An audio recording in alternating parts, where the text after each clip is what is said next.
Hey guys, welcome to the show today. Thank you so much for tuning in. Hey, we wanted to air this special episode as part 2 of my trip to Charlotte, North Carolina in partnership with Freedom House Church, which was one of the first Turning Point faith churches and chapters that are raising up godly men and women who care about seeking to influence secular governments for God purposes and to put their faith into all areas of their life, including the public and the political sphere. And Freedom House Charlotte Church had me out on a Sunday morning to preach on abortion and the Kairos turning point for life that the country and the church is in, with Roe v. Wade expected to fall this month. And that's something we need to be in prayer for if there was ever anything that we were on our knees for. And they had me back on Tuesday evening for their Freedom Night, which is a regular monthly event that Turning Point Faith churches do to talk about the issues, what's happening in the country, to have special guest speakers and panel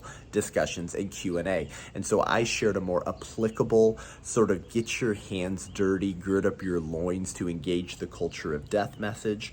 And then we had Pastor Troy Maxwell, Pastor Penny Maxwell, and Frank Garcia, who's a good friend of the church, a former NFL player, played for the Carolina Panthers.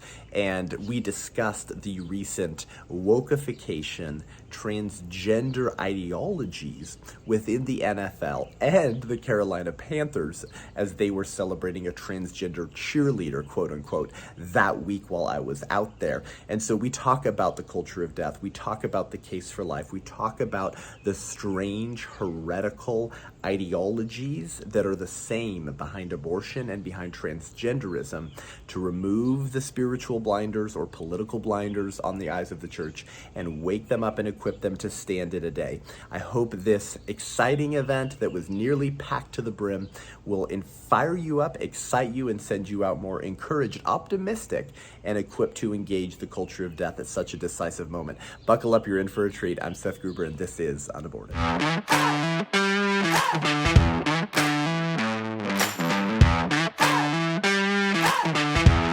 You can go ahead and be seated. My name is Troy Maxwell. My wife and I are the senior pastors of Freedom House Church. And I just want to, again, welcome you to one of our Freedom Nights. Give it up again for Jonathan. And if you're a part of the Love Life team, would you stand up? Because I know we have several people from the Love Life team. Listen, afterwards, if you have any questions, make sure you go and talk to them.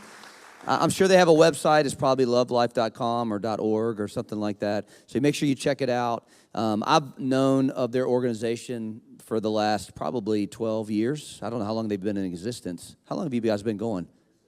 Year 6. So for some reason, maybe it's just because of Andre that I know him, because he's been around for a long time. And so 6 years, I've known about everything that they've been doing. It's I'm excited that we as a church get to partner with them. And at this, it's a really important time right now, guys. I think that what Acts 17:26 says, that there's a certain time in history. I think we are a part of that. It's pretty interesting to think that God put you and I on the planet right now for the overturning of this epic moment, Roe versus Wade. And so I want us to understand, before I have Seth come up, and I'll introduce him in just a second, is there's more to this than just having it overturned. Because we as the church need to step up. You as a business person in the marketplace, there's going to be involvement for you. It's not just one and done. We're finished. Like it's over with. Everything's going to change. Jesus is coming back. It's not going to happen like that. No, we actually have a job to do where we can welcome people, no matter what church. Maybe you're not a part of Freedom House Church. Encourage your church to be welcoming to people who've made mistakes, who got pregnant before marriage.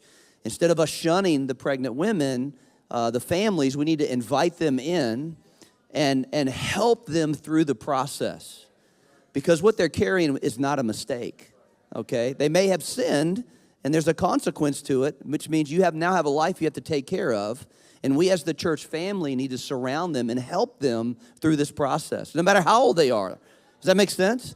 And so this is gonna raise our awareness, number one, but also raise the opportunity level for us to step in as the church and see what this is all gonna look like and how it's gonna affect us.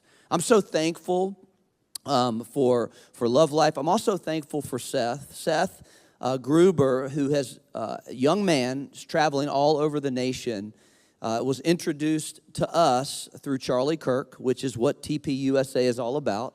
And that's why we do what we do, is he challenged us. I was sitting at a table, Penny and I, at a table in Arizona. It was right in the middle of the pandemic. And he said, Troy, Penny, I'm starting TP Faith, and I want you and your church to be one of the first churches to step out and do this. And I was like, yes. Before he even finished, I was like, yes. Like, we need to do this. Because, honestly, churches have been living in the middle way too long. And you can't live in the middle. And you're not called to live in the middle. You have to pick a side. That's your job. You have to pick a side. And I'm not talking about Republican or Democrat. I'm talking about truth or a lie. That's the side you have to pick. And so I'm very thankful that God is raising up prophetic voices all over the nation, like Charlie, like Candace, like Seth, to speak truth. It's a little abrasive sometimes. Sometimes the truth hurts a little bit. Come on, you remember when your mom told you things, your dad told you stuff, and you're like, that, I don't like that. I'm doing it on the inside, but I'm not doing it on the outside. You know, it hurts a little bit. And so God is correcting, he's adjusting the church, and he's using men and women to come in and really challenge us in our life. And so I'm thankful that Seth is a voice for the unborn. He's a very smart guy, honestly, talks way too fast. Way too fast for me. My wife talks fast. He talks way faster than my wife. I've gotten to know him over the last few days. This is our first kind of interaction together. But I'm excited for him to come. We're going to talk for a little bit. He's going to talk for a little bit, and then we're going to come do a Q&A and talk about some other things that are going on in Charlotte specific that we need to be a little angry about with our sports team and what's going on there. And so I have a friend that's here that's going to talk about that as well. So can you stand up on your feet and give Seth Gruber a big welcome, TP Faith, welcome. Come on, give it up for Seth.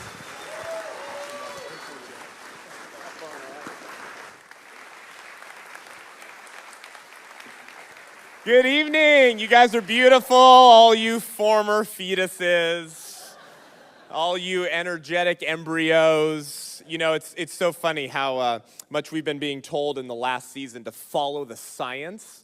And I made this point in my sermon at Freedom House on Sunday if you weren't there. And I think it bears repeating as I share some comments with you, maybe guide our way a little bit through the philosophies of personhood and the arguments offered in defense of abortion so you can be pro-life ninjas. But I think it bears repeating that science is now a meaningless term in the lexicon of the left.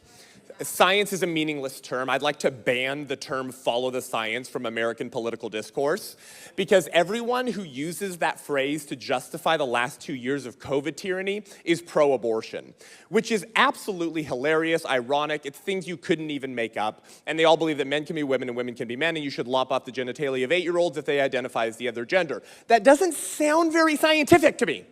It sounds like a very dangerous philosophical view of personhood that you have that's a very ancient view of the human person, and you're slapping the sticker of science over your philosophical bigotry to disguise your true agenda and keep the American public confused. Because, you're too stupid to weed your way through the science and understand everything that's happening. And so we kind of dove more into the scriptures on Sunday, but all truth is God's truth. And so God's truth is true wherever it's found, even if it's not found in the pages of Scripture. And so I want to dive a little bit into the science. I want to make the case for life for this reason. I want you to gird up your loins. I want to give you intellectual tools to engage this out-of-control culture of death. Because we're starting to realize that the culture wars were always just a proxy war for the spiritual war. And yet, how many times have pastors said, we just preach the gospel, we don't do politics, we just do Jesus. Well, Satan was like, thank you for folding and flinching at the one point that you were needed the most to defeat me so that I can deceive the sheep and lead them astray under the veneer of, it's just politics. And the Johnson Amendment, the separation of church and state, has wreaked havoc in this country as the church and the shepherds who ought to be protecting the sheep and sometimes taking a pole and whacking wolves on the top of the head, let them into the sheepfold because they're masquerading under the veneer of politics. We understand this is a biblical and spiritual issue, but it's also a political issue because it's been legalized. And so if you want to protect the unborn, who is the only class of neighbors that is legal to kill, then you have to work through politics to restore the protection of their right to life, the first and most fundamental of all rights. So what is the science? If you missed the Sunday's message, we'll actually dive even a little bit deeper than we did on Sunday, so hopefully this will be helpful for you. The science of embryology, the study of the embryo, has been pretty exhaustive and comprehensive for some decades now. In fact, let me prove it to you. There's a California medicine journal. It's called California Medicine. That's my home state. It's where I'm from, okay? In 1970, a journal that favors abortion admitted that we all really know that human life begins at conception. So when people tell you in the pro-abortion movement, have you ever heard this? No one really knows when life begins. You've all heard that one, right? Or AOC just said on TikTok or whatever, Instagram, some religions disagree on when human life begins. You know, the Jews, they don't believe that life is really a life at conception, and so why can't they have abortions? Right, so she's appealing to this perception that we don't actually know, or that because there's a lack of consensus, there must be a lack of truth. But we know how silly that is to say, because there was also a lack of consensus regarding the personhood and rights of our black brothers and sisters in 1850. But no one would say, well, there was a lack of truth because we couldn't agree. So we actually know. So California Medicine in 1970, this is just a damning critique against the culture of death, because I'm about to show you that they've always known it was a human and that they always knew they were killing babies. Remember, Roe versus Wade in 1973. I'm going 3 years before. California Medicine, a pro-abortion journal. Here's what they said. Since the old ethic has not yet been fully displaced. What was that old ethic? The Judeo-Christian ethic that said you had rights simply because you were created in the image of God. Since that old ethic has not yet been fully displaced, it has been necessary to separate the idea of abortion from the idea of killing, which continues to be socially abhorrent. The result has been a curious avoidance of the scientific fact, which everyone really knows, that human life begins at conception and is continuous, whether intra or extrauterine, until death. The very considerable semantic gymnastics that are required to rationalize abortion as anything but taking a human life would be ludicrous if they were not often put forth under socially impeccable auspices.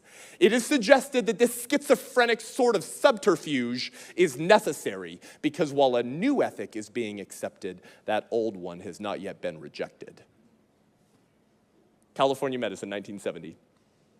Dr. Warren Hearn, who wrote a textbook called Abortion Practice. It's the leading medical textbook that teaches new doctors how to kill babies in abortion. And here's what he said in his textbook, Abortion Practice.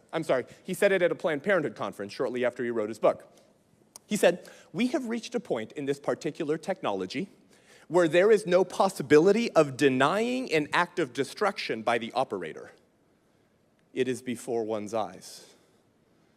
The sensations of dismemberment flow through the forceps like an electric current."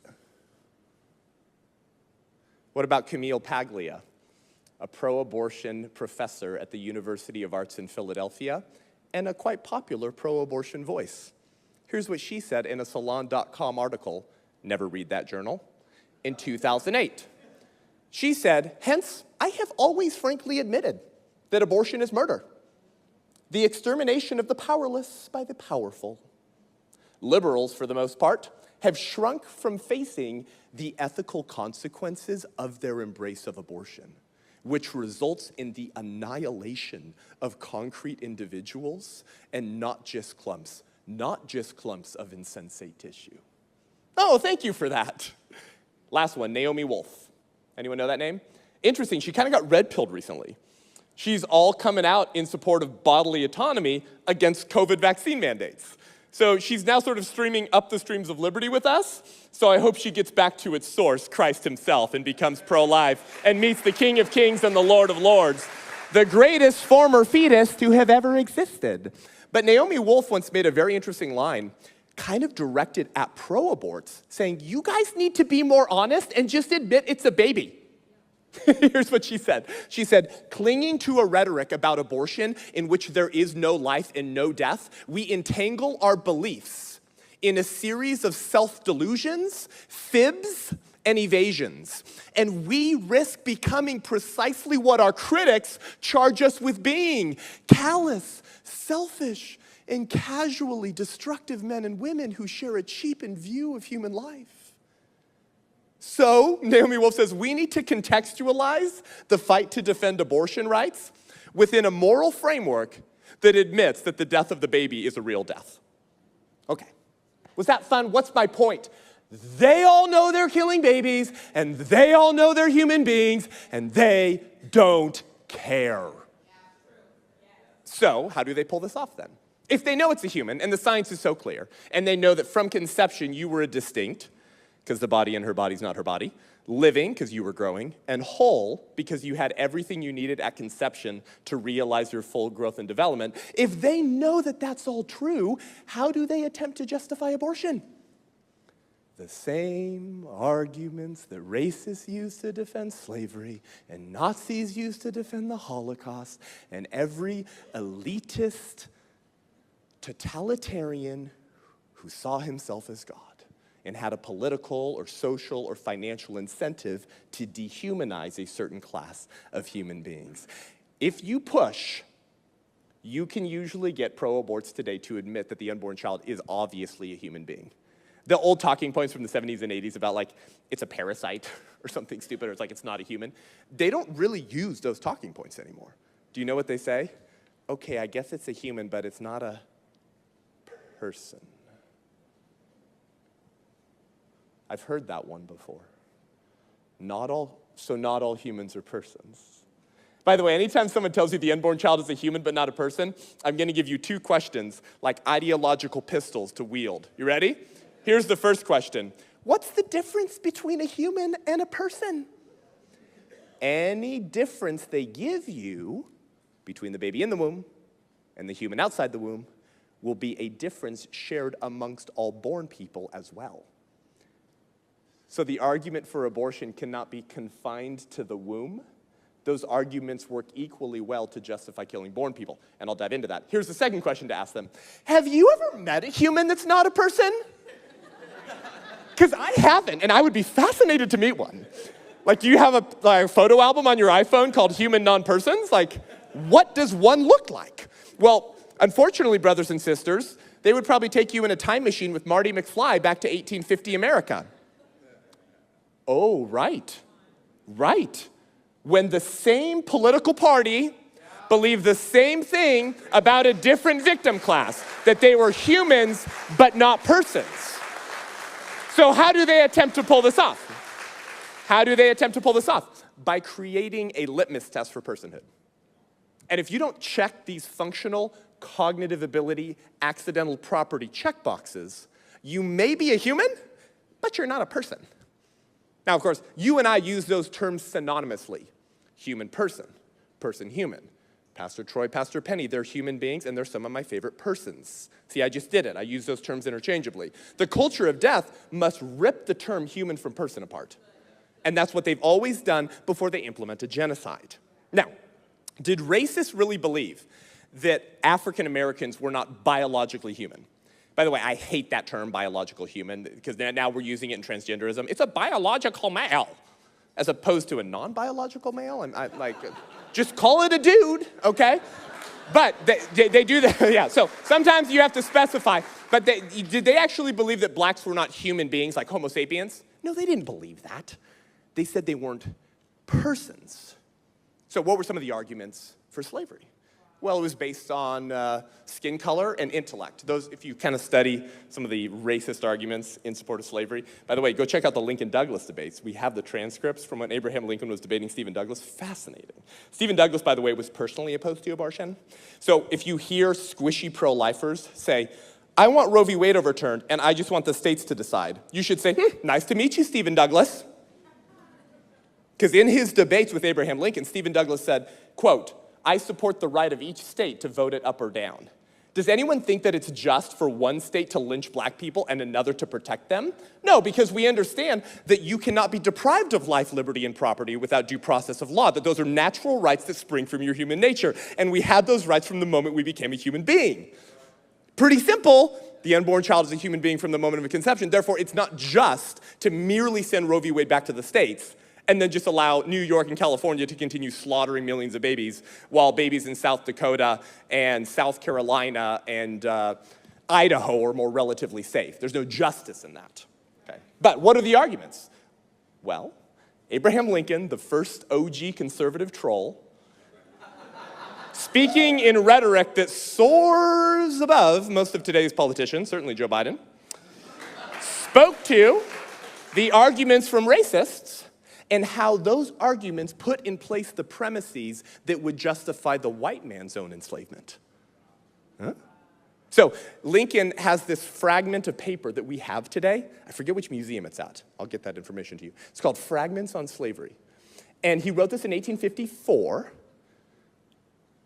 And he would utilize this reasoning in the 1858-1859 debates with Stephen Douglas. Fascinating. Here's what Lincoln said. He said, you say A is white and B is black. It is color then. The lighter having the right to enslave the darker. Take care.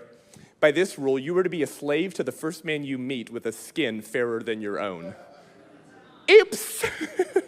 Lincoln continues. He says, but you say it is a question of intellect. You say that the white man is intellectually the superior of the black and therefore has the right to enslave him? Take care again. By this rule, you are to be a slave to the first man you meet with an intellect superior to your own. But, say you, it is a question of interest. And if you can make it in your interest, you have the right to enslave another. Very well. And if he can make it in his interest, he has the right to enslave you. What is Lincoln teaching us? That when you ground rights on things that come in varying degrees, it follows, therefore, that rights come in varying degrees. So then the albino rules over all. For he has the palest of skin.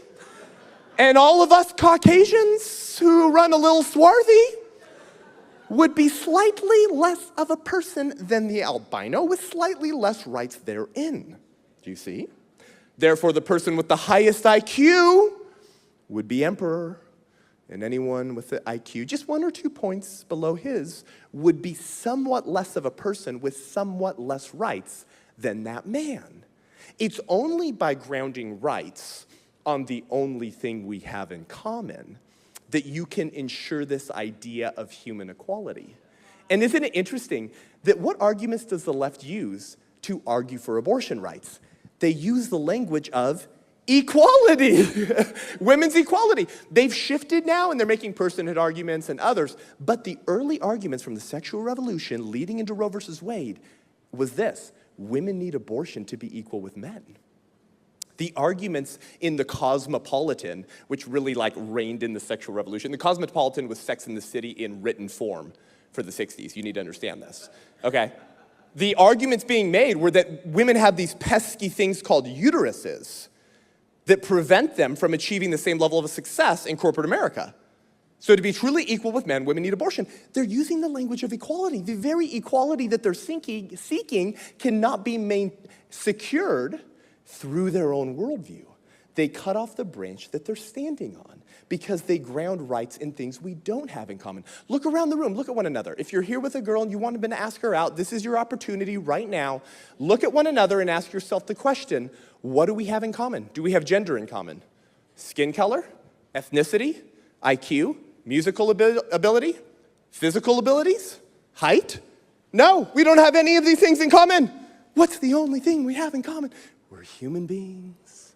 We were human beings from the moment of conception. Oh, but Seth, what makes humans so exceptional? We're not really any more valuable than cows or flowers or trees or bugs. And this is what the culture says to the church today. Why do you think you're so special? And it's funny. while they say that, not even PETA is showing up outside of In-N-Out drive-thrus calling for cow genocide. Because deep down, we kind of just know. This is why our founders used the term, it's called self-evident. For Gen Zers today, you could say, we hold these truths to be that all human beings are endowed by their creator with certain inalienable rights, and among these are the right to life, liberty, and the pursuit of happiness. Axiomatic, self-evident truths are ones that don't need defending. They're obviously true. Because how can you then argue for your own right to speak? Your own right to not be dismembered. They're assumed natural rights that flow from a human nature. And of course, from a Christian worldview, we would say it's because we bear the imago Dei, the image of the greatest former fetus to have ever existed, who entered human history in a uterus to redeem mankind from their sins, who breathed out the freaking Milky Way, laughed animals into existence, dropped oceans, and then made you, as the peak and pinnacle of his creation, more valuable than anything else he had made, and therefore gives us dominance, dominion over the creation he has made to be stewards of. When he looks at you, he says, you look just like me.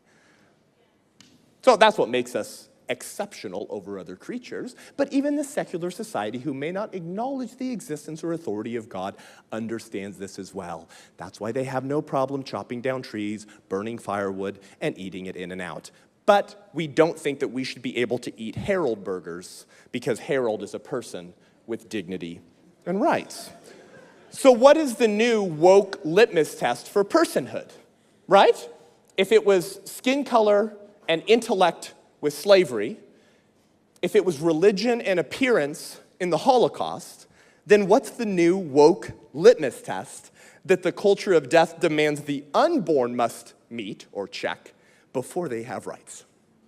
There are 4, and they're summarized in the acronym SLED, S-L-E-D, SLED. Now, I live in Southern California. I was raised in LA County. I can't even spell the word snow, but work with me. Picture a sled, S-L-E-D. This stands for the 4 differences between the embryonic human being that you once were and the adult that you are today.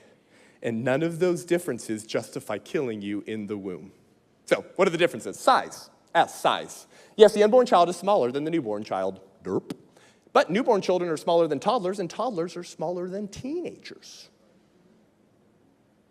Men are generally larger than women, but that doesn't mean that Shaquille O'Neal has any more rights than Barbra Streisand.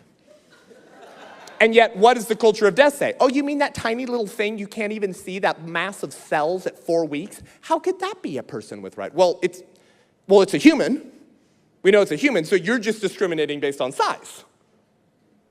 But none of us have size in common, but we do have a human nature in common, which we had from the moment we became human, which was the moment of conception. L, level of development. Yes, it's true, the unborn child is less developed than the newborn child. And newborn children are less developed than toddlers, and toddlers are less developed than teenagers. Our grandparents are more developed than all of us. But nobody thinks that grandpa should be able to kill baby Timmy because grandpa's more developed. In fact, wait, the difference in development between toddler Timmy and grandpa is a greater difference than the difference in development between embryonic Timmy and toddler Timmy. So we all find ourselves on a different tick mark on the continuum of human development. But when did the continuum of human development begin? The moment of conception. But they focus on level of development because they say that there are certain developmental functional markers that will evidence themselves as you grow in the womb, and that there is something about those markers and functions that are decisive, or we would say value-giving. There's something about those functions that they assume, they don't argue for, they assume gives one value. By the way, C.S. Lewis once said, the most dangerous ideas in a society are not the ones being argued for, they're the ones being assumed. And you know what happens when you assume, right? You make yeah, okay, all right, good. So what developmental markers in the level of development do they say are value-giving? Okay. Self-awareness. Ever heard that one? The baby doesn't know they're being aborted. What's it to them? They don't even know. They're not even self-aware. Did you know the most recent science has suggested that infants are not self-aware until months after birth?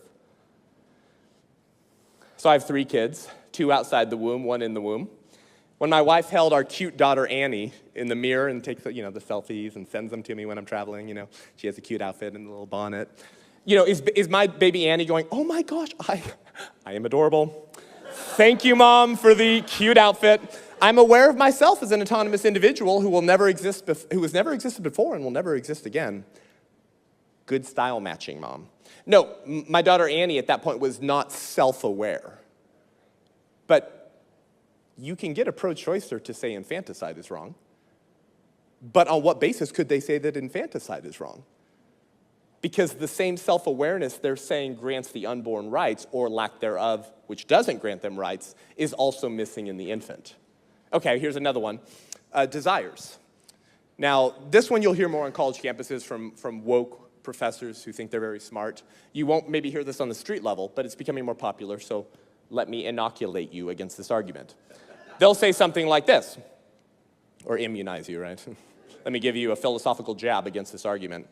I won't mandate it. I won't mandate it. It's okay. So they say that if you don't have desires, you don't have rights. So if you don't have a desire for a thing, you don't have a right for that thing. So for example, they'll say the unborn child doesn't desire a right to life. They don't desire to go on living because they're not aware of that desire. They don't have it yet. And so therefore, I haven't violated your rights if I haven't violated your desire for that right. It's kind of weird, okay? But they say, well, the unborn child doesn't have a desire to go on living, therefore we can kill them. Well, again, well, neither do infants, okay? Also, if desires grant you rights, then what are we to do with people with suicidal tendencies? Do they desire to go on living? No, that's what makes you suicidally tendent. Okay, so hey, pro-choicer, can we round up all the people with suicidal tendencies, which, by the way, we're seeing rates like we've never seen before with suicidal tendencies, thanks to the Democrat Party that shut down the country, forced children inside, ruined their relationships and friendships with others. I digress. Let's round them all up and kill them, right, pro-choicer? Because they don't have a desire to go on living. And they go, humana, humana, humana, humana. That's not the same. Why is it not the same? Like the preborn child, they don't have a desire to go on living. One more example. Buddhists. What do Buddhists try to reach? Nirvana. What is nirvana? The eradication of all desires.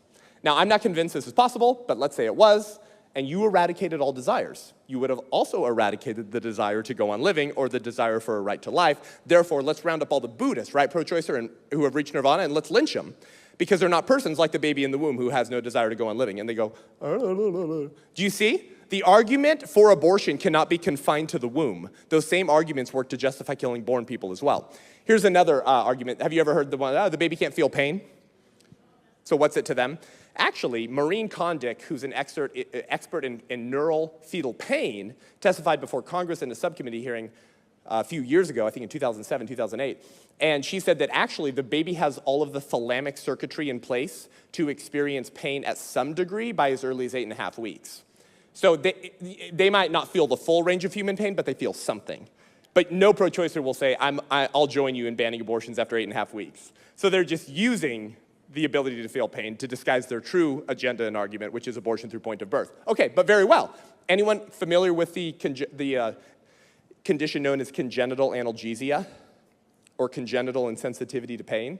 A condition in which you cannot feel any pain. It's very rare, but some people have it. Hey, pro-choicer, can we kill those people? Because like the preborn child, they can't feel any pain. And they say no. Do you see what I mean? Every argument for abortion also works to defend killing born people. But they're arguing on that L, that level of development. Because the baby's not developed, they can't feel pain, or they don't have certain functions that I assume are value-giving at that stage of development. They're not a person, but they never explain why the possession of those functions and cognitive abilities are value-giving in the first place.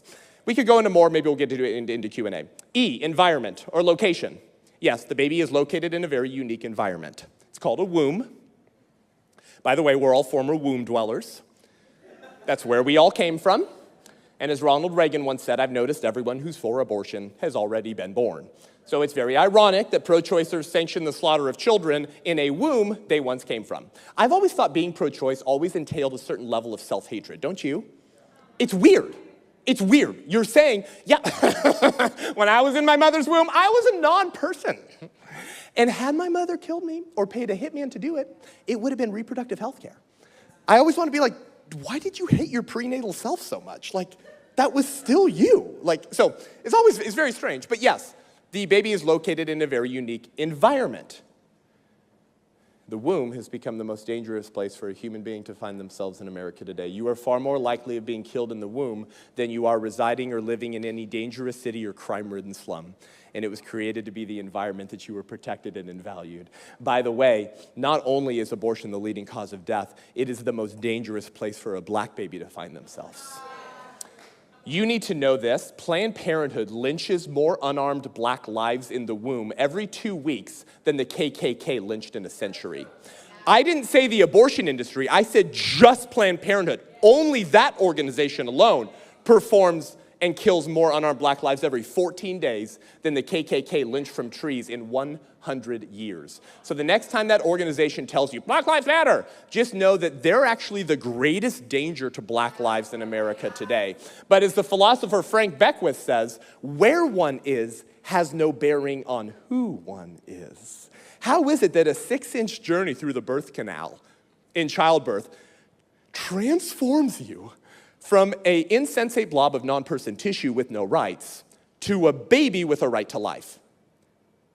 Oh, you don't know the answer? Okay, it's the fetus fairy. Bear with me. I know you're not woke, so I'm gonna wokeify you and explain to you the wonderful fantasies of secular progressivism la la land. There is a fetus fairy, and he flies up. Well, it's a non-binary fairy, but it flies up as the baby is being born, and it sprinkles, they, them. I am so sorry for my cisgender transphobia. I apologize, I rent my garments. Okay, so the fairy flies up and sprinkles magical personhood conferring fairy dust on the baby as it exits the birth canal. So it is a magical birth canal. And when the last toe exits the vaginal canal, the doctor goes, oh my gosh, it's a person.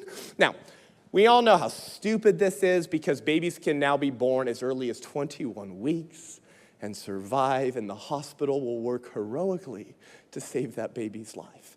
But babies in the separate wings of some of the same hospitals will rip a child limb from limb at 30 weeks, at 32 weeks, at 35 weeks, a full 10 weeks older than the baby in the other wing of the hospital who the nurses are working heroically to save because the young baby was wanted by their parents and the older baby was not wanted by their parents, and therefore they have no rights. Unwanted. The Nazis had a term for that. It was called undesirables. The Nazis had a term for that. It was called Leben unwertensleben, life unworthy of life. History repeats itself.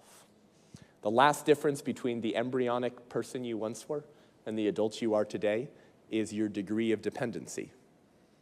Is the baby dependent on the mother to continue living? Yeah. And in the first trimester and early second trimester, that baby cannot survive apart from their dependency on their mother. But the viability line, the dependency line, is constantly changing. So in Roe v. Wade, and Doe versus Bolton, its companion case was passed in 1973. They said viability, which means the ability to survive outside the womb and not need your mother's body, was 26 weeks. And then they said it was 24 weeks. And now the earliest baby to have been born and survived and is 1.5 years old was born at 21 weeks and 1 day. What's full gestation? 40 weeks. We've almost cut it in half. So wait a second. Wait. So Roe versus Wade said states could not pass abortions, could not ban abortion before fetal viability, but they could ban abortions after fetal viability because they recognized, I guess, some dignity and rights attached to the baby when they could survive outside the womb. But so whoa. How does your right to life change and drift based off of whether scientists have invented new ways to make babies viable at earlier stages? Surely your rights can't be dependent on the ideas that scientists come up with and the technology to make babies viable at earlier and earlier stages. By the way, a baby at 23 weeks is not viable in areas of Africa because mom doesn't have access to the type of technologies that babies in America do. So what happens to a mom who's pregnant at 24 weeks and she flies out of Reagan Airport in DC where her baby's viable? When she enters African airspace, does her baby no longer have a right to life because it's not viable? This is a strange world because we recognize that your rights are not dependent on whether your dependent on someone or something else. They're dependent on your human nature, which you had at the moment of conception. So if we can kill babies simply because they need their mother's body and they're dependent on her, can we kill born people who are dependent on heart pacemakers, kidney machines, insulin, life support, or caretakers who, like the baby in the womb, are dependent on someone or something else without which they cannot continue to live? This is called eugenics. The slow and deliberate elimination of those that our society deems unfit to live because they pose too great of a burden. Size, level of development, environment, and dependency. The only differences between the unborn human you once were and the born human you are today, and none of those differences are relevant to your right to life.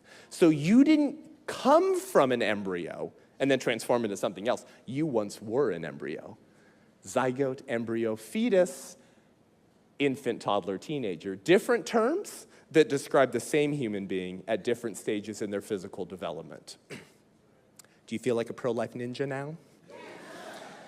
As we wind down, I would encourage you to subscribe to my podcast. I learned this from Charlie Kirk. It's a little bit of a self-plug. But if you take it out and you hit 5 stars and you subscribe, it blows it up. It shows up higher on the charts in related content. People listen to it. I've gotten reviews of people saying that they started sidewalk counseling a week or 2 after listening to the podcast and have saved babies because they were inspired by the podcast. So it's not just a self-plug. If you rate it and you subscribe, you could actually save a baby or inspire someone to do the same. I want to close with this story. It's a story of a man who put it all on the line to love his Jewish neighbors.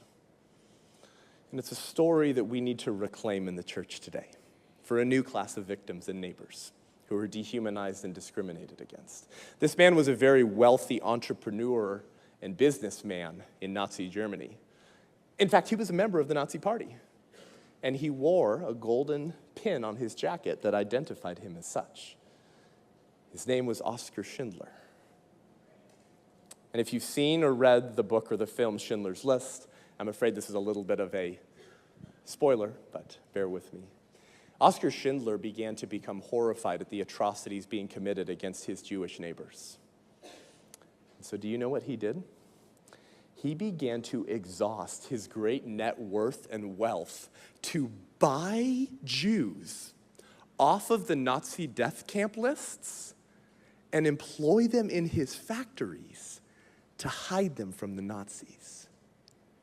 It's estimated that at the end of the war, Oskar Schindler had saved over 1,000 Jews from a Holocaust bent on their destruction and elimination. If you've seen the film, at the very end, Oskar Schindler is standing surrounded by hundreds of brothers and sisters who owe him their very lives. And then the announcement rings out that the Allied troops have won. We're victorious! And all of his Jewish friends begin to celebrate. This is what they've been waiting for. They can now rest in somewhat security and peace. And as the announcement rings out and his friends begin to leap and celebrate and rush and hug him, Oskar Schindler stands in the middle of them and he begins to weep. And one of his best friends looks at him and he says, "My brother, what is wrong?" And through tears down his face, Oskar Schindler says,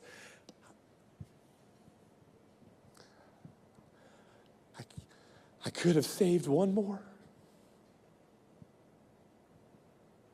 And his friend, who was famous for saying, "He who saves one life saves the world entire," looks at Schindler and he says, No. We're here because of you.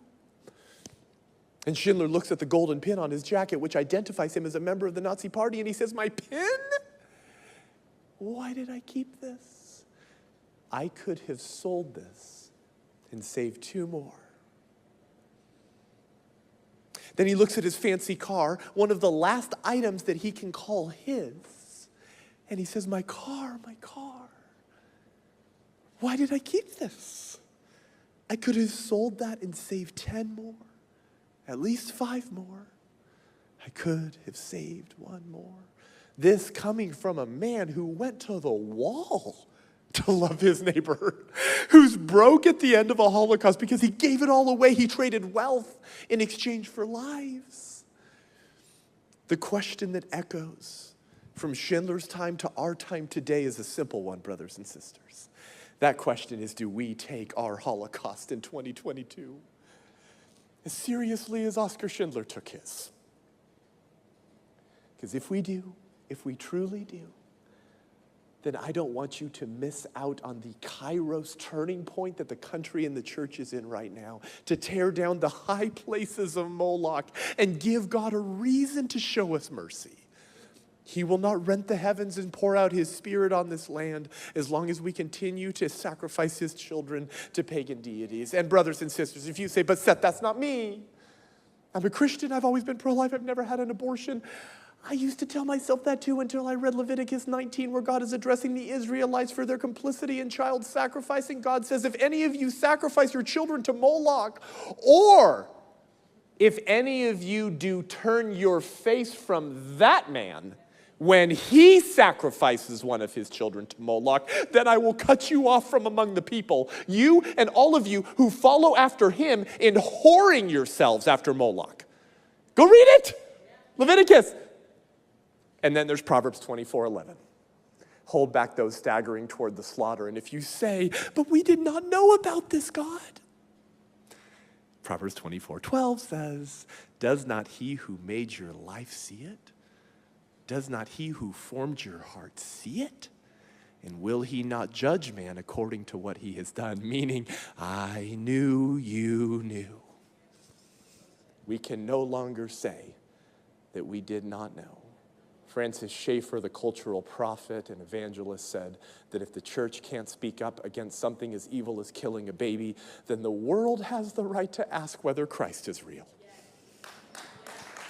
This is the turning point for the church right now. Rather than abdicating and being silent on abortion and justifying our silence as a strategy to remain relevant in the culture, it's actually the other way around. When you stand unapologetically for life, it's a fragrant incense to the culture because truth is fragrant. Truth draws people, and the truth will set you free. So let me finish with this.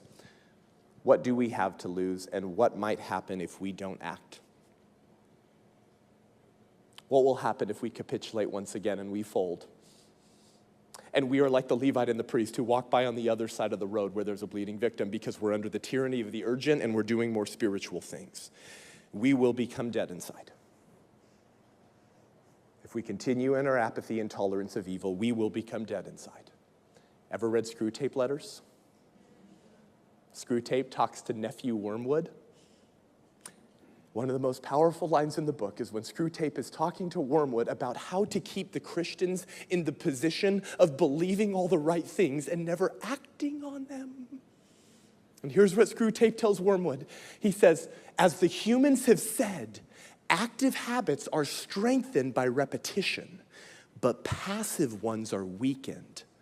The longer he, the Christian, feels without acting, the less he will be able ever to act. And in the long run, the less he will be able to feel it all. Bonhoeffer once said that only in action is freedom, because then you can be the same consistent person wherever you go, unapologetic about the truth you espouse. The longer we feel passionately pro-life and do nothing about it, Satan says, wonderful, amen, thank you. Keep your liturgy in the church, espouse all the right beliefs, but never act on them, because the longer you do that, the sooner you'll become dead inside. You'll never act at all against what I'm doing, and the longer you remain in that position, the sooner you won't even feel broken about the broken world around you. The second thing we have to lose by doing nothing is that we or our posterity will be killed. That's all. Or to quote Martin Niemöller, a member of Bonhoeffer's Confessing Church, who was initially a little bit of an anti-Semite and repented and survived a concentration camp, famously said after the war that first they came for the socialists. And I didn't speak up because I wasn't a socialist. Then they came for the trade unionists. And I did not speak up because I was not a trade unionist. Then they came for the Jews. I did not speak up because I was not a Jew. And then they came for me. And there was no one left to speak up for me. Or as Mildred Jefferson, the woman who turned Reagan pro-life, once said, today it is the unborn child. Tomorrow it is likely to be the elderly or those who are incurably ill. Who knows, but that a little later, it may be anyone who has political and moral views that do not fit into the new, distorted order. Does that feel like 2022 right now? This is the Kairos moment for the church. Freedom is never more than one generation away from extinction. We didn't pass it to our children in the bloodstream. It must be fought for, protected, and handed on for them to do the same. Or one day you will spend your sunset years telling your children and your children's children what it once was like to live in the United States where men were free. Ronald Reagan, I'll see you on the battlefield. Go out there and give them heaven.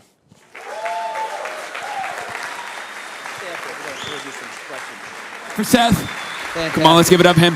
I'm going to invite Pastor Troy, Seth, Pastor Penny, and Frank up. Yeah, we're going to have a... Wasn't that great? Fantastic. Thank you so much. Can I get a mic on? Yeah, hey, we're going to have some questions real quick. I'm not going to keep you very long. Go ahead and have a seat. We're just going to take maybe 10, 15 minutes. I have a great friend who's with us who comes to our South End campus. Frank Garcia is with us. He's a 6-year, played for the Carolina Panthers, 9 years in the NFL. I want him to come up here as well. Why don't you sit right here, Frank? We need one more chair. One more time, get up for Seth. Wow, that was amazing. Told you he talked fast. That's like 8 sermons in one. That's like 8 messages in one. They told us that they call you the Christian Ben Shapiro. That's right. Oh boy. That's right. I think you talk faster than Ben Shapiro, actually. We're gonna have a QR code. Tell them. Yes. So we're about to hop into some Q&A. What you can do right now is you can scan this QR code and you can submit your questions. And so while you're submitting your questions, Pastor Troy is going to start us off asking some questions about everything that's going on in our culture right now. But anything you want to ask, scan the QR code, type it in. We'll see if we can get to it. Hopefully we can get to everyone's questions. But that's it. Yeah, I know it's 8:30. I don't want to take a whole lot of time, but I think this is important. They say keep going. Yeah, good. So, because I want to include Frank, and I want to talk about this. But Seth, I want you to talk real quickly about what we talked in the back. Obviously, or maybe not obviously, this week has been a challenging week for Carolina because of the liberal Carolina Panther pride logo that came out. And then before that, we saw in the NFL the first transgender cheerleader. Wow. That all came out. And I think it's interesting that it's really one issue. Yeah. Abortion, the transgender right. issue, Yep. LGBTQIAFG. Yeah. Whatever. LMNOP. Yeah, No, LMNOP. thank you, Pastor Troy. Whatever. And it really is the same worldview that undergirds transgenderism as undergirds abortion. But firstly, I want to start with this quick opening comment, then I'll bridge it because I think you're really going to want to hear from Frank here, and we got to know each other a little bit back in the green room. Satan can only invert and copycat. Satan has no original ideas of his own. All he can do is copy God and then invert and pervert everything that he sees. And so we see this with abortion, for example, right? Because abortion says, you must die so I can live, but Christ says, no, I must die so you can live, right? That abortion is this sacrament of secular progressivism that calls for the shedding of blood in order to pursue eternal life and peace in mankind. Christ pours out his blood for the forgiveness of sins and eternal life and to bring peace. The Catholic philosopher Peter Kreeft put this perfectly when he said, abortion is the demonic parody inversion of the Eucharist. That's why it uses the same holy words.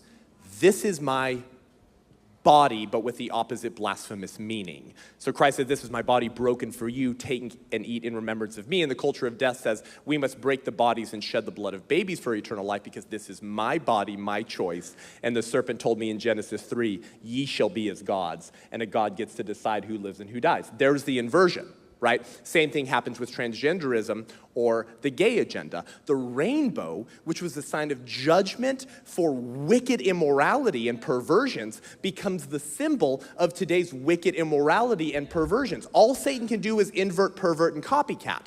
So that's the first thing that you have to say about that. The second is this. There's an old heresy, and it's been declared a heresy by the church. Okay? It's called Gnostic dualism or body-self dualism. Body-self dualism. Okay, so it's actually quite simple. Listen, so there's a duality between the body and the self. In other words, you can have a human body, but that's not you, the person. So you may have a human body in the womb. It's obviously a human body. It's got human parents. It can't have any other body. So it's a human body, but they say what? It's not a person and it doesn't have any rights because it doesn't have certain cognitive abilities, functions, or capacities. So they end up grounding the real person in something other than the physical body. What does transgenderism say? That you may have a male genitalia, you may have a male body, but you can actually be a little girl inside. So the body means nothing once again. The body is just a shell, they believe, that houses the real you. So there's this hatred of the body in this old heresy in the church called Gnostic dualism that thought that the body was evil and bad, and so we needed to liberate ourselves from the body. And the real person was passions, desires, thoughts, and consciousness. What do they say about abortion? The baby's not a person until they have thoughts, desires, and consciousness. Do you see? It's this hatred of the body, which is a hatred of God's creation because it's a proxy war against God himself. So that's the same worldview that undergirds the philosophy of transgenderism and abortion today. And it's a heresy because the church has recognized it's a spiritual war. You said something when you were speaking, and I want to kind of frame this towards Frank, but he talked about what happens, when men stand up. I think it was Jonathan. He talked about when the men say, no more, or I'm here, or I'm covering you, I've got this, that 98% of the women, therefore, would, because they're feeling protected, they're feeling safe, like, okay, you're going to be with me. What do you think is happening right now, Frank, when you're looking at our society? I mean, here you are, NFL guy, been in the NFL for all these years, and society is trying to make masculinity bad. It's calling it toxic. What do you feel? What are you seeing? I know Panthers, your team. I saw you mouthing off with them on social media. Thank you for that, by the way. What are your thoughts? Well, when you start looking at what's going on, I was a little embarrassed, to be honest with you, that the organization that had stood so strong and was very conservative, and team that I played for was kind of going down, this path. And, I love going to the games, and I have 3 kids, now that, we talk about, having a voice, who's speaking up for them. And I don't take my kids to drag shows or strip clubs or anything else like that, like most parents wouldn't do. So when I'm coming to a game and this is presented to me, it's putting them in a position, and me in a position to make a choice. And we all have a choice.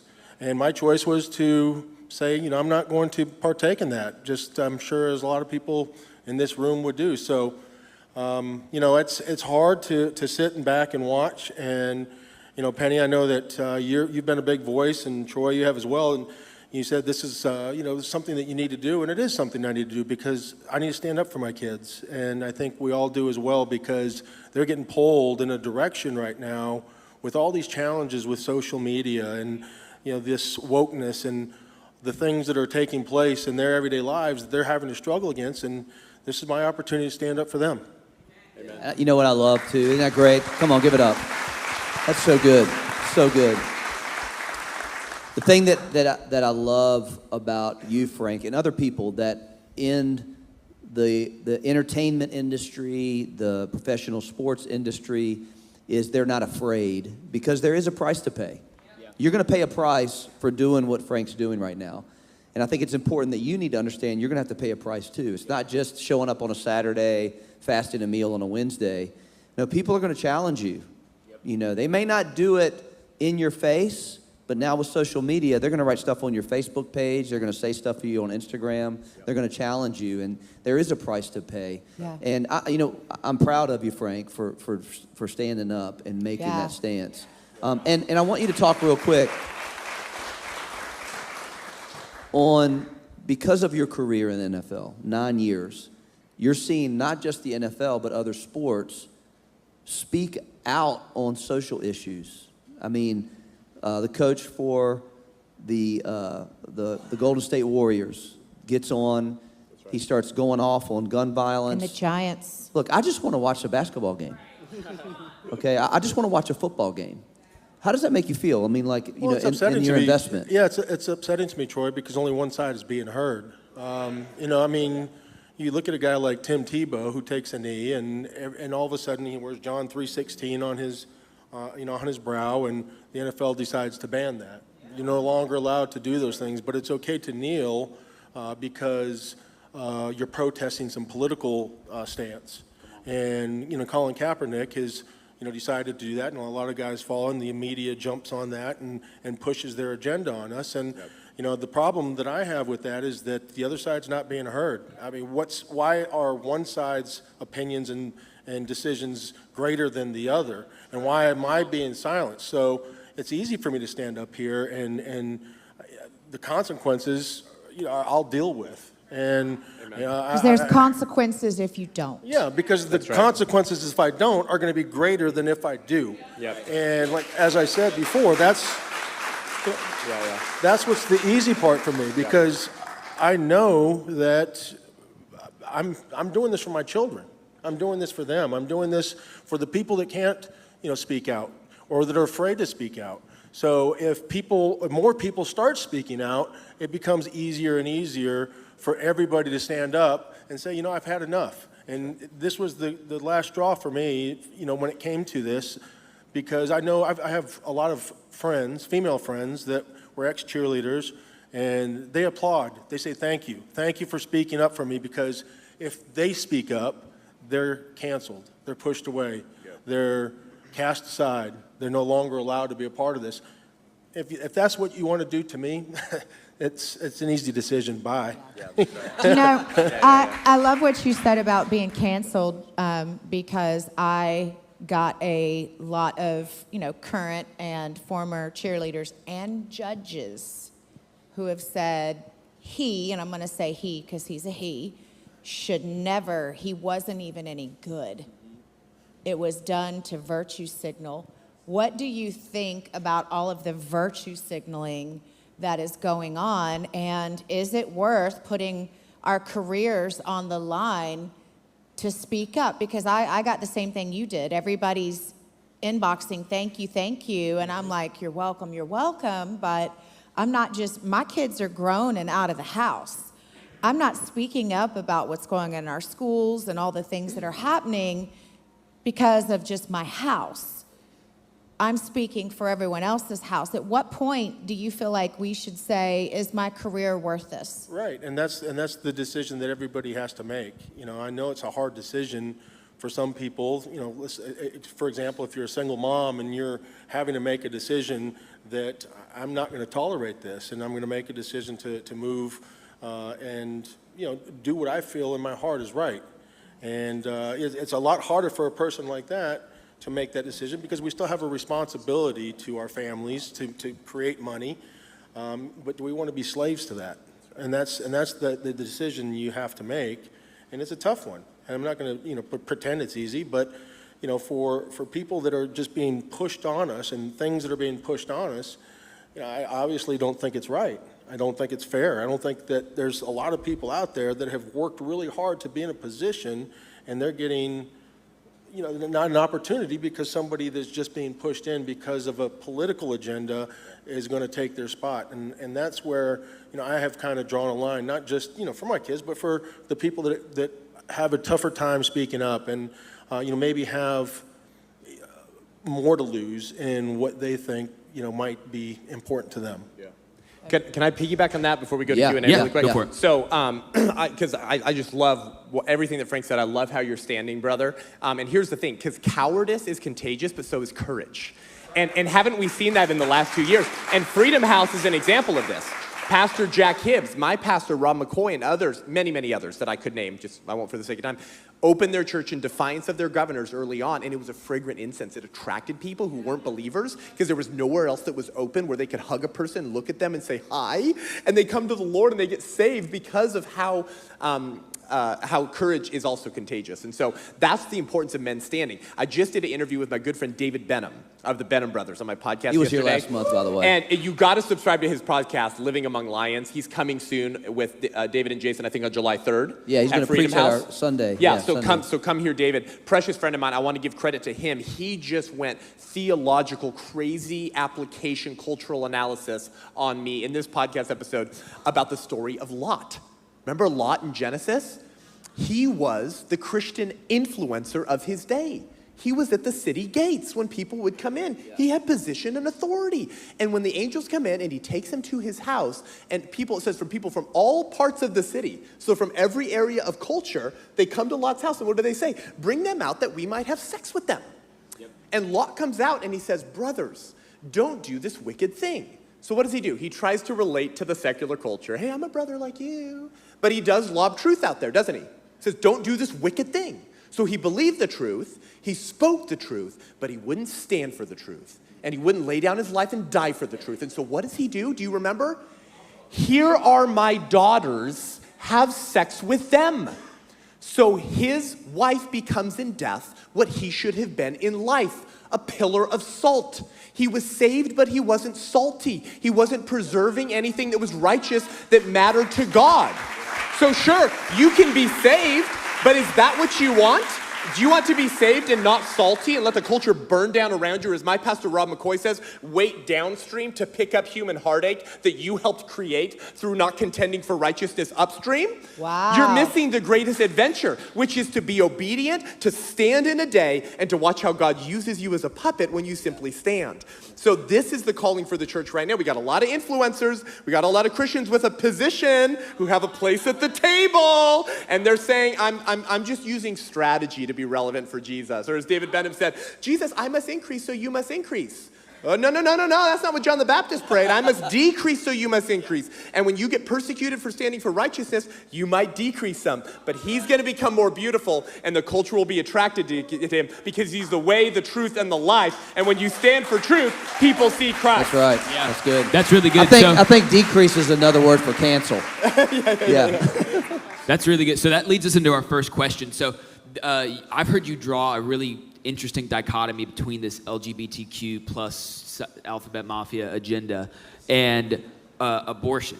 Can you draw that line for us so we can understand why those two actually are kind of the same battle? Yeah. And so it goes back to what I said about this old heresy called Gnostic dualism or body-self dualism. And so there were a bunch of Christians in the early church who said, like, we're so much spiritual, we're so much better than you, because we don't want to be enslaved to passions and desires that the body has, whether it's sex or food or alcohol or whatever. So the body's bad, these desires we have are bad.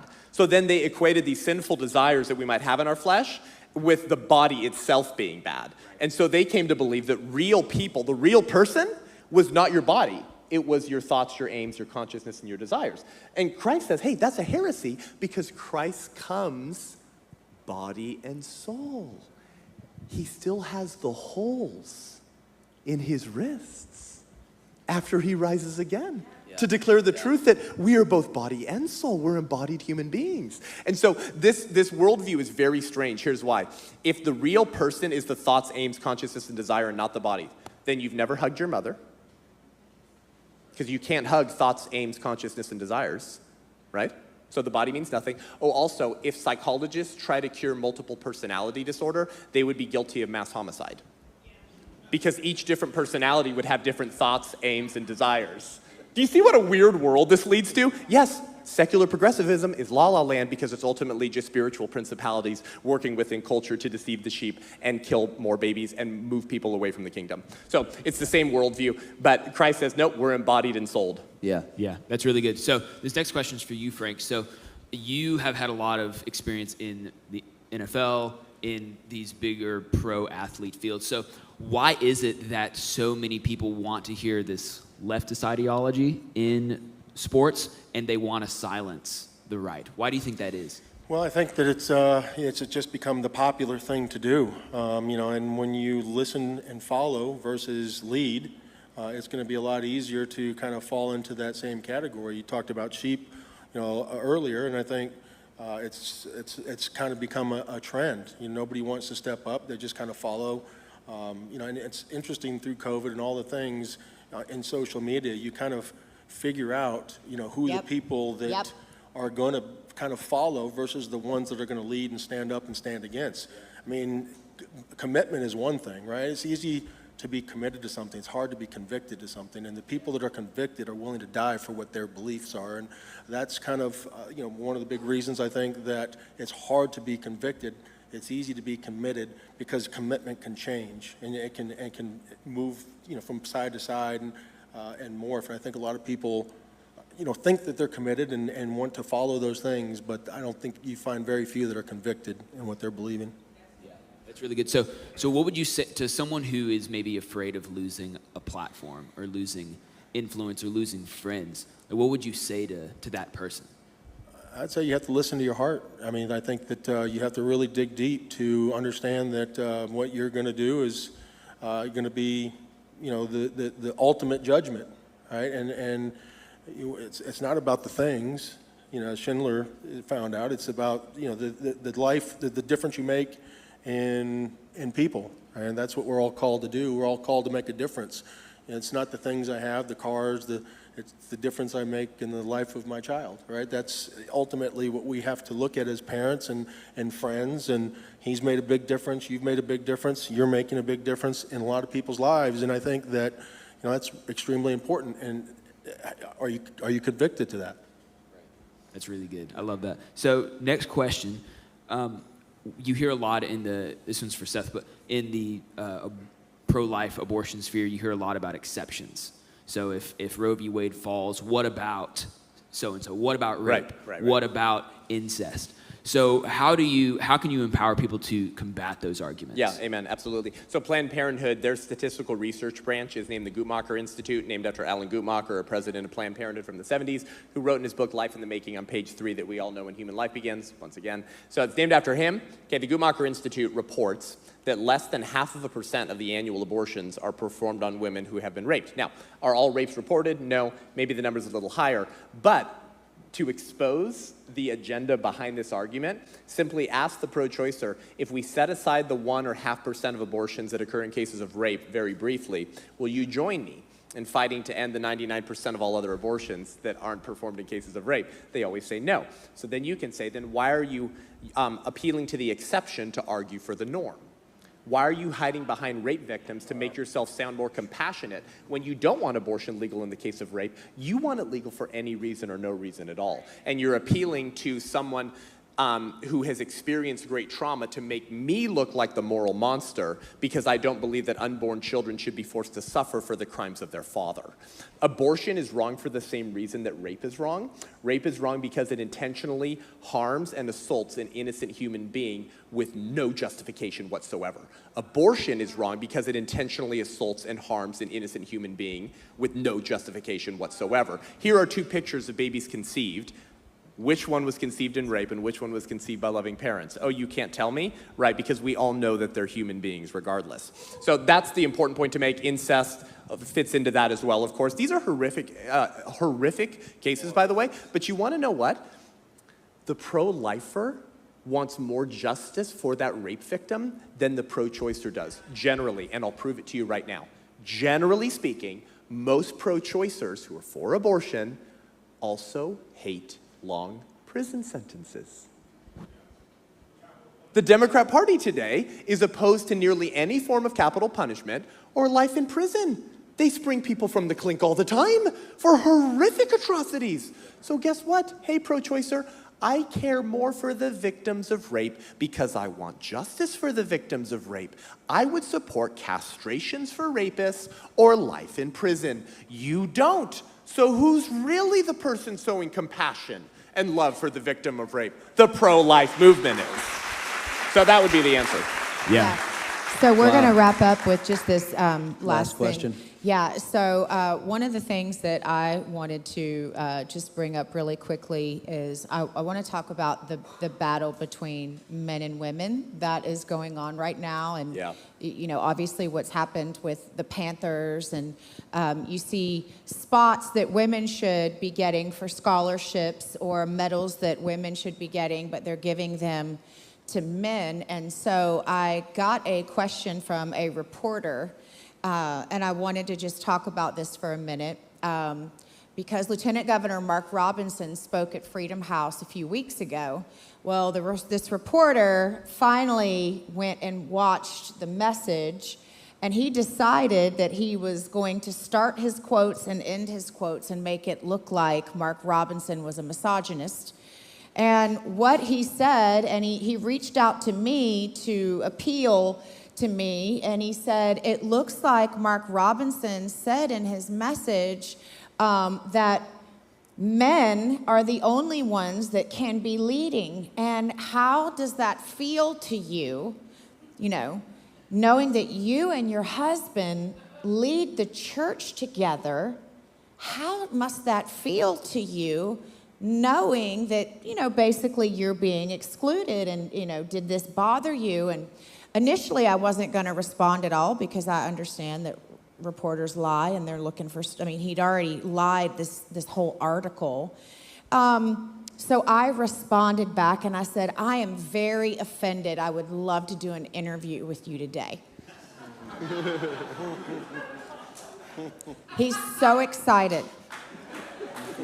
So excited to do this interview today, but what he didn't realize is I had my camera crew there to make sure that nothing got, you know, edited or put on the cutting room floor. And he said, I'm so glad we're getting to talk. You know, I know that you saw my article. And I said, thank you for wanting to interview me, because you are sticking up for women. You are right, I'm so offended. What questions do you have for me? And he said, let's just start with, you know, how that message that Mark Robinson, how did it land on you? Oh my gosh, you're right. I am offended that Mark Robinson had to even say that at all, because men have abdicated their positions. And now you see the women's lib movement rising up, and they are competing with men. I mean, and here you have men pretending like they're women, like what just happened on the Panthers, the Top Cats. And because you reached out to me and you care so much about women, I want to spend some time talking about what's happening to the women and how our women are getting put down in society. And you see the guy's face just like completely change. And so I said, let me tell you what is so wrong with America and what is so offensive is the wussification of America is destroying us. And this dude is sitting there looking at me. And You just sucked him in. I sucked him in, but I recorded it because I know how they do.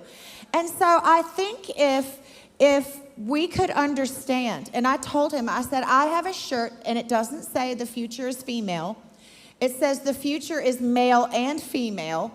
And I said, when men and women come alongside each other, we have the same heart, the same purpose, and we're healthy, then we are not competing with each other. You're not trying to take my swim scholarship. You're not trying to take my medal. And you're not trying to wear a wig and a dress and call yourself something that you're not. And I'm not trying to act like you. And I said to him, I said, the women's lib movement is not honoring women. It's women trying to act like men. Right. So I've got 4 men up here. I would like to ask you guys the question, how do you think we get out of this, where the men and the women are trying to compete with each other, and we're just not in a healthy place? How do we move the needle? Because I think it's so much what we heard earlier is if the men stand up, maybe it just takes one man standing up, and the women have had to be at the helm of the ship for so long. Just maybe we'll fall in line and honor and follow the leader. I would love to hear what you guys... Well, it's interesting because we've got a Gen Z, right? Yep. We've got a Gen X. and Millennial. right there. Yep. I think we're kind of the same age. We're not going to say anything, but Frank, we're about the same age. So I'm going to let you answer I look for much me. younger. I look much You younger. are younger. So let's just start from the youngest and work our way up. And I'm going to let you answer for the old guys. So, here's my opinion. This isn't going to be This is probably not going to be popular. Please don't email me. I think more guys need to go to the gym. More men need to. Come on. More men need to do hard things. Yep. We live in a society that's really easy. I can go on my phone, and within 5 minutes, I can order DoorDash. I can sign up for Netflix, which you shouldn't be doing. I can pull up a movie. I can listen to music on Spotify, all within 5 minutes. It's so easy. Life is way too easy for the modern American male. And so I think we need to learn how to do difficult things. Like, life is not meant to just be a piece of cake and, a walk in the park. We should be able to stand strong in our families, stand strong in our friend groups, stand strong at work. And that starts with the things we're doing at home. Mow your lawn. Like I get, not everyone has time. Like, go do it. Like, pick up a hobby, go do something. Like, get involved in CrossFit, go to the gym, go work out. Pick up an instrument and go play at your local restaurant or whatever. Like, do something difficult. So that's what I would say. All right, millennial. So good, man. It really is true, because it grounds you in the natural world and it reminds you of your limitations. And if you have limitations and there's a natural world, that means someone that created it that way, and there's objective standards, responsibilities, and duties you have simply because you're a man or a woman, you're a human being created in the image of God. The goal of secular liberalism has always been to liberate ourselves, even from the constraints of human nature itself, to remake the world in our own image. And that's always been the attempt. So once again, it's a proxy war against God. But I love what he said about physical activity. So I'll piggyback and I'll make this comment. Just as physical atrophy occurs through not using your muscles, so moral atrophy occurs through not using your voice. So what was the answer to Pastor Penny's question about what can men start doing? Simply act. Do something. You don't have to make sure that you're like a Ben Shapiro or a Michael Knowles or a Charlie Kirk. Just start acting. Start speaking truth, and you'll build up your moral fiber. These attacks against women, men, and children are really just an attack against the family, which is the institution ordained by God that reflects the fellowship and Trinitarian nature of God himself. And so redefining marriage, redefining family is once again our attempt to be as gods, to fulfill that lie from the serpent in Genesis 3 that says, do it my way, eat the apple, get woke, and ye shall be as gods. So this has always been the attempt. And I'll close with this, guys. C.S. Lewis wrote a book called The Abolition of Man. Okay, you should read it. Exactly. What is the abolition of man? It's men without chests. And what does C.S. Lewis explain? How does he explain this? He says the head rules the belly through the chest. The head is the intellect, it's the rational man, it's what separates us from the animals. The belly is the raw animal, the appetite, the desires, sex, drugs, food, feed me, satisfy me, right? So intellect rules raw appetite through virtue, honor, and morality. That's the chest. So what's the abolition of man? Men without chests. So what does C.S. Lewis say? He says, such is the tragicomedy of our position. We continue to clamor for those very qualities we are rendering impossible. We make men without chests and expect of them virtue and enterprise. We laugh at honor and are shocked to find traitors in our midst. We castrate and we bid the geldings be fruitful. We've removed the very thing that keeps evil in check. Morality, virtue, honor. Whose morality, virtue, and honor? What objective standard is out there that we're all beholden to? God himself. It's attack against God once again. You make men without chests. The head rules the belly with nothing to temper it in between. And are men and women really good at coming up with justifications in our mind to justify our sinful appetites and desires? Yeah, you remove the chest, you can justify anything you want to do. And so I'll finish with this. Abortion is the #1 greatest example of the attack against masculinity, because it tells men, you don't even have the right to defend your child. Brothers and sisters, I'm here tonight to tell you, in America, if you impregnate a woman, whether she's your wife or not, you have zero legal rights to defend the life of that child. It doesn't matter if it's your wife. She can abort that baby through point of birth. If the culture can get men to abdicate and fold and be silent, even for the life of their own baby, there's nothing else they can't get you to tolerate and flinch on. Wow. It's the ultimate demasculinity and abolition of man. And if they can pull that off, there's no end to their political project. And that's always been the point. All right, old man. Tell us how to do it. Well, I tell you, as a younger man, I used to care a lot more what people thought. And I would say for us as an older generation, how we stop caring so much about what other people think about us and Instagram and our stories and all the things that are things. Start living and doing and get those things away from you. And I think that, we, as dads, we want to give our kids a little bit more than what we had. Is that a good thing or a bad thing? Right? Make them earn it.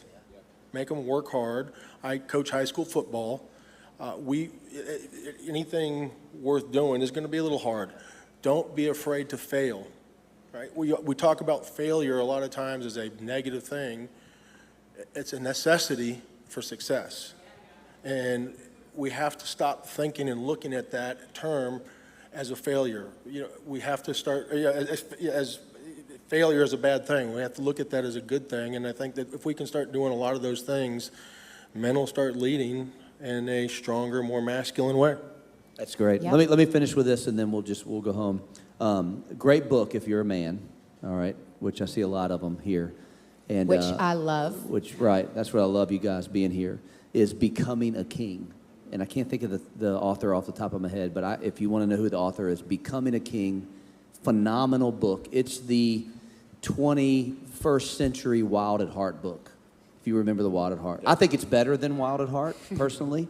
Have you read the book, Becoming a King? It's just a great book. It's a phenomenal He's probably book. got it memorized. Yeah, it's a great book. Morgan- I'd encourage Morgan you to do Snyder. that. Let me add this, and then we're done, is just to piggyback on the old guys. I think the greatest way for you to be a man is to help another guy become one. Amen. Amen.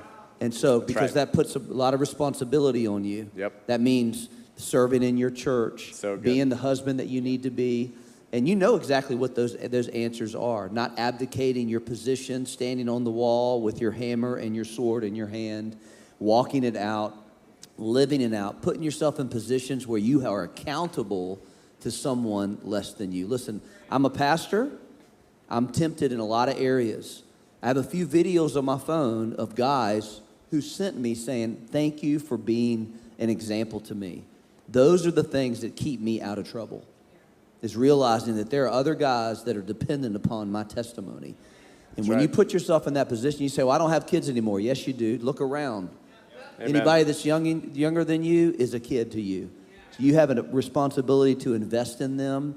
I can't think of a better way for you to demonstrate your manhood than teaching someone else to be a man. That's right.